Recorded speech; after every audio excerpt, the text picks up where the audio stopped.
Assalamualaikum warahmatullahi wabarakatuh. Perkenalkan, nama saya Aurela Tagani dengan NIM 2508675 kelas 1B. Hadirnya di sini saya ingin menjelaskan secara singkat tentang bentuk aljabar. Bentuk aljabar itu adalah ekspresi matematika yang terdiri atas variabel konstanta dan koefisien yang dihubungkan dengan oleh operasi matematika. Contohnya yaitu 3x ditambah 5.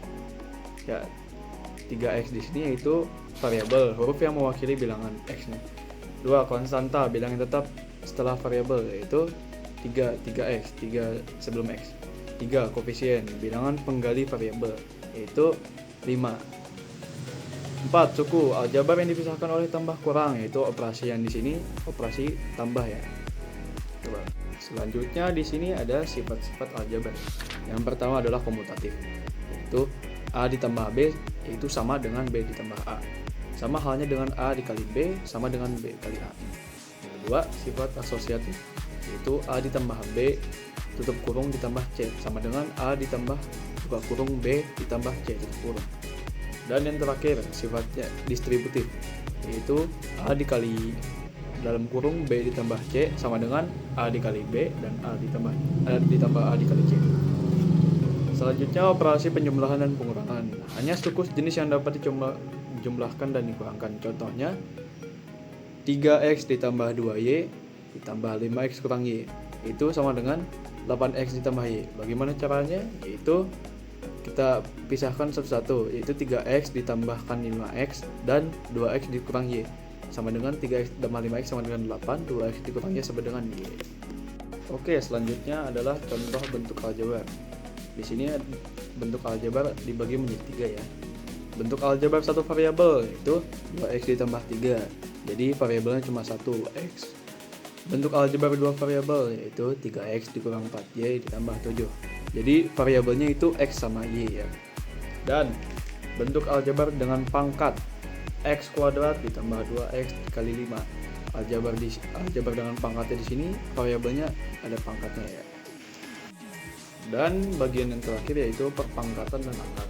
Di sini dibagi menjadi 2 yaitu variabel pangkat. Pangkat di sini itu A di pangkat M dikali A di pangkat N sama dengan A di pangkat M ditambah N. Berarti pangkatnya bisa ditambah ya. Dan akar. Akar di sini A di pangkat M dibagi A di pangkat N sama dengan di sini pangkatnya bisa dikurang ya. Jadi A pangkat M dikurang N. Jadi konsepnya sama seperti yang ada. Ya, sekian. Baik, di sini ada 2 contoh soal mengenai sistem persamaan linear atau biasa kita sebut SPL. Soal yang pertama, sebuah kelas menjual 3 jenis makanan untuk penggalangan dana, yaitu ada roti, donat, dan kue brownies.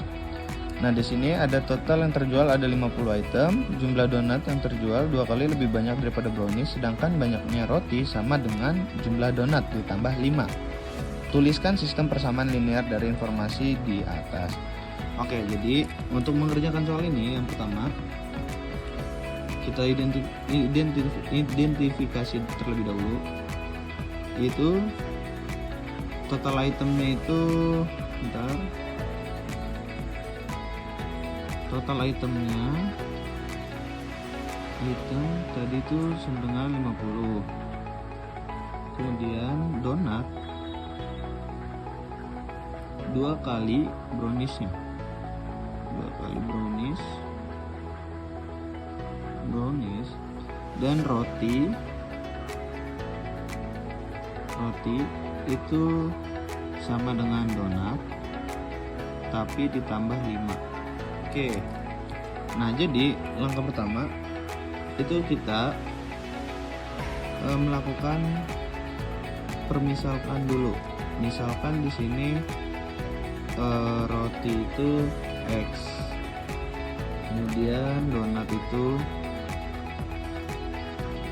Y, dan brownies itu Z. Oke. Nah, di sini bentuk SPL-nya berarti roti ditambah donat ditambah brownies sama 50 karena semua total itemnya. Kemudian ada donat sama dengan itu 2 kali brownies, dan brownies sama dengan roti sama dengan donat ditambah 5. Selanjutnya kita mengambil persamaan yang kedua dan ketiga. Di sini Y sama dengan 2Z, kemudian X sama dengan Y nya kan sudah diketahui, berarti kita langsung masukin aja ditambah 5. Nah, di sini kan X nya sudah diketahui juga. Nah, terus kita substitusikan ke persamaan yang satu. Nah, di sini karena X nya sudah diketahui, jadi X nya itu 2Z ditambah 5, kemudian Y nya itu 2Z, kemudian Z nya masih berbentuk Z karena Z nya di sini belum diketahui, sama dengan 50. Nah, di sini karena 2 ditambah 2 ditambah 1 jadinya 5Z ditambah 5 sama dengan 50. Kemudian kita pindah ruaskan si 5 nya, jadi 50 dikurangin 5, Z sama dengan 45 per 5, hasilnya itu 9. Oke, Z nya sudah ketemu 9. Kemudian bisa kita substitusikan lagi, Y sama dengan 2Z, yang dimana 2 dikali 9 sama dengan 18, jadi Y nya itu adalah 18. Nah, di sini kita mencari X nya. Ntar ini kita bulatkan terlebih dahulu. Kita bulatkan X nya, kita cari X nya itu kan sama dengan Y ditambah 5. Karena Y nya sudah diketahui 18, jadi kita tambahkan saja langsung, itu hasilnya 23. Nah, jadi di sini roti sama dengan 23, kemudian donatnya sama dengan itu 18, dan browniesnya 9. Oke, itu untuk soal nomor 1. Nah, ini aku bakal ngejelasin senapan dari SPL itu sendiri di kehidupan sehari-hari gitu. Nah, aku akan mengambil contoh dari pada suatu pembelian gitu. Contohnya itu roti dan susu gitu. Anggaplah pada pembelian pertama aku itu membeli 5 roti sama 3 susu, dan itu total harganya 49.000. Nah, pada saat aku melakukan pembelian yang kedua, itu aku membeli 3 roti dan 2 susu. Nah, total harganya itu 31.000 teman-teman. Nah, untuk mencari tahu harga dari masing-masing, yaitu harga dari satu roti dan harga dari satu susu, kita akan membuat ini menjadi SPL teman-teman ya. Itu kenapa SPL itu diperlukan. Nah, pertama-tama aku bakal membuat dua variabel nih. Pertama-tama aku bakal membuat variabel X dan Y. Kita anggaplah X itu sebagai roti dan Y itu sebagai susu teman-teman. Nah, lalu kita buat persamaan dan jadilah 5X ditambah 3Y dan sama dengan 49.000, dan 3X ditambah 2Y sama dengan 31.000. Itu dari mana? Dari tadi ya teman-teman, dari pembelian pertama dan pembelian yang kedua ya teman-teman. Lanjut, lalu dari persamaan tersebut kita akan membuat sebuah matriks ya teman-teman. Matriksnya bisa dilihat di gambar. Jadi 5 sama 3 itu berasal dari pembelian pertama, atau kita sebut saja persamaan pertama. Lalu yang 3 sama 2 itu berasal dari persamaan yang kedua ya teman, atau pembelian kedua. Jadi 49.000 itu tadi yang pembelian pertama atau persamaan pertama, 31.000 adalah persamaan yang kedua ya teman-teman. Nah, kalau kita udah jadi nih matriksnya, terus kita tinggal pakai OBE teman-teman. Nah, sifat OBE kan kayak gimana? Jadi kayak salah satu dari eliminasi gitu. Kalau menurut aku ya, biar lebih gampang itu salah satunya X atau Y itu dieliminasi. Nah, contohnya aku akan mengeliminasi Y-nya ya teman-teman. Jadi angka 3 sama 2 pada kolom 2 itu akan aku ubah jadi 6 ya teman-teman, karena yang paling mendekati ya, kelipatan yang paling mendekati. Jadi baris pertama aku akan kali 2 semua, baris pertama aku akan kali 2 semua, dan baris kedua aku akan kali 3 semua. Maka hasilnya jadi seperti ini teman-teman. Jadi karena aku bilang kali semua, otomatis 5 juga ikut kena. Jadi 5 kali 2 itu 10, 3 kali 2 6, terus 39.000 dikali 2 jadi 98. Terus baris keduanya itu baris 3 itu juga ikut kena, jadi 3 kali 3 9. Terus baris kedua kolom keduanya jadi 6, terus 31.000 jadi 93.000 ya, sesuai dengan gambar ya teman-teman. Lalu kita buat kembali matriksnya, maka jadi hasilnya kayak gini. Matriks sementara sih teman-teman, soalnya belum selesai nih, jadi matriksnya jadi kayak gini nih. Nah, habis itu karena si kolom 2 nya itu udah sama semua, jadi aku bakal mau eliminasi Y nya ya teman-teman. Nah, kita hitung aja pelan-pelan. Jadi 10 atas sama bawah kita kurangin ya teman-teman. Jadi 10 dikurangi 9 itu 1, 6 dikurangi 6 0, 98 dikurangi 93 itu 5.000. Jadi si totalnya ini kita pindahin ke atas, jadi matriksnya kayak gini.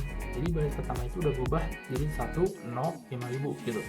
Nah, ingat ya teman-teman, X itu tadi aku bilang itu roti ya teman-teman.